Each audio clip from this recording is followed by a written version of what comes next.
is Konami announcing that they're pulling together a whole bunch of their classic Turtles games into a compilation they're calling the Teenage Mutant Ninja Turtle Cowabunga Collection. This is a really cool move. I like it. Like, what This is is it? awesome. 13 That's what it games, I is. think, running across Game Boy, NES, SNES, Genesis, Mega Drive for us, arcade, and gonna have, online functionality all this year, and like seems to be pretty reasonably priced given how much you get. It's pretty decent. This is absolutely awesome. The fact that they've done so many of the games in one go. Now, not saying you could get away with just having a collection of the Game Boy games, for instance, the trio that are Yeah, there, but we've seen recently Castlevania where they did like I don't know what it's called, the Legacy Collection and the Advanced Collection. They split them up. yeah, anniversary collection. Yeah, Mega yeah, Man's the same. They split it up. Whereas this, they're like, okay, let's chuck all the Turtles games. This is basically all the games you would want from up to that 16-bit era. yeah. All of them. Like, I can't think of any that they're missing that I would want, that, or if there are any that are missing. Like, I didn't even know, and I'm sure it's a very well-known fact, but I didn't even know that there was a Turtles in Time arcade version. I Yeah, always yeah, just yeah. assumed it was a SNES game. So the fact that they put that in, like, they've even got the two different versions of Tournament Fighters. Sorry, three different versions of Tournament Fighters, which is insane because they're all completely different from each other.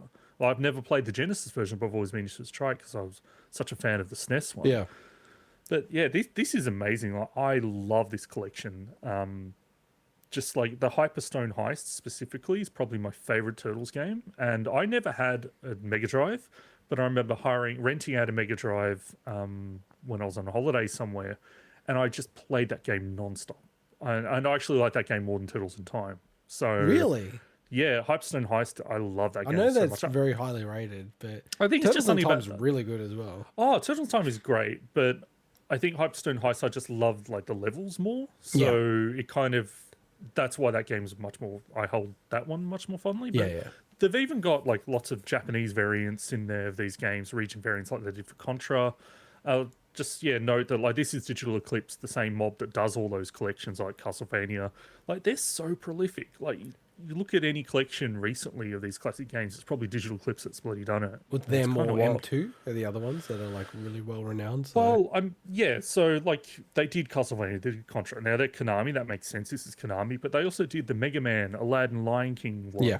They did the Disney Afternoon collection, the Blizzard collection. Like man, like these guys are not lacking for work in the And industry.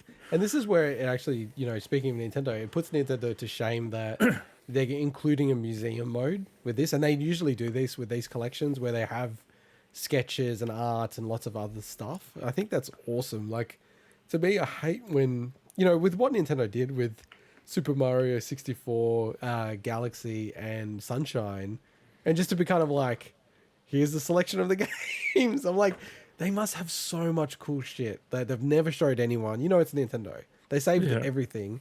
And how, like, I honestly think they could have put in like a 1 day work of just grabbing some of the old sketches or like some of Miyamoto's notes or something.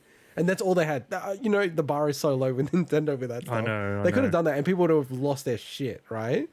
Like people, it's worth getting just to see this stuff we've never seen before. And they didn't even bother. Like they just dialed that shit in so much. It's so annoying to me. But yeah, I still bought it. I bought, a copy for my wife's dad for his Switch. So I'm part of the problem, but this is really cool. I do wonder with Dotemu's, sorry. I hate that name, Dotemu. Their turtle game that's coming out this year, Shredder's Revenge. If people are going to look at it and go, well, I pretty much pay the same price, get one game versus 13. I don't know. That's the one question I had. It is an interesting move, and I wouldn't put it past Konami to have started because that was announced a little while ago. Shredder's Revenge. It's not like a recent announcement. I wouldn't put it.